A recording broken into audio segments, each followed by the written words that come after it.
I'm not happy with what Putin's doing. He's killing a lot of people. President Donald Trump slamming Russian President Vladimir Putin on Sunday after Moscow launched its largest aerial attack of its 3-year war on Ukraine. I don't know what the hell happened to Putin. I've known him a long time, always gotten along with him, but he's sending rockets into cities and killing people, and I don't like it at all, okay? Trump writing on social media that Putin, quote, has gone absolutely crazy.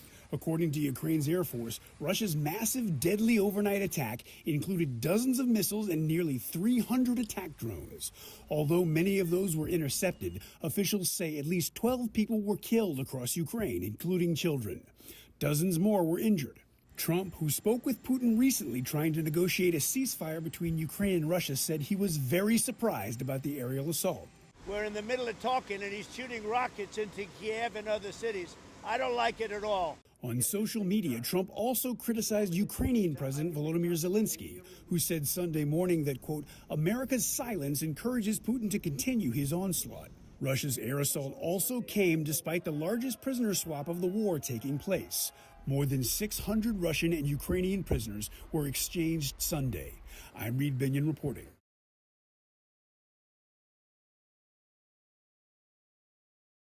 Slava Ukraini! Героям слава! A first taste of freedom. Reunion by phone. I'm alive, I'm healthy, he says. Ukrainian soldiers back on home soil, joyous in survival. Celebrating release.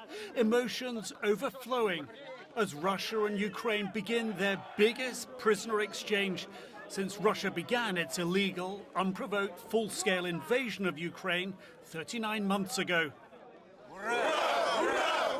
270 troops and 120 civilians of each side released Friday. Some of the 1,000 from each side expected over the coming days. I'm just so happy to go home and see my family, this Russian soldier says. In any conflict, what you are seeing here might build trust, lead to the end of conflict, but not here, not yet at least. This is the 5th such exchange this year, the 64th since the war started. And while it was agreed during the first face-to-face Ukrainian-Russian talks in Istanbul last week, Ukrainian President Volodymyr Zelensky described it as the only tangible result of the meeting.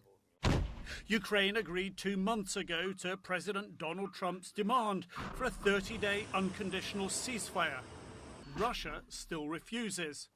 The low-level talks in Turkey last week, the prisoner exchange this weekend, the latest examples, Ukraine says, of Russian President Vladimir Putin's intransigence in the face of Trump's optimism that he is on track to brokering peace. On his Truth Social platform, the US president jumping the gun on the actual exchange, saying this could lead to something big. Since Russia invaded in 2022, it has released more than 5,000 captured Ukrainians, according to Ukrainian officials. But some families are still missing loved ones, turning up Friday, hoping for news.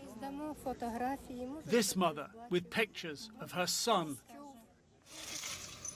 Many Ukrainians fear the swaps like the one this weekend are part of the cycle of war, not a harbinger it's about to end. Nick Robertson, CNN, London.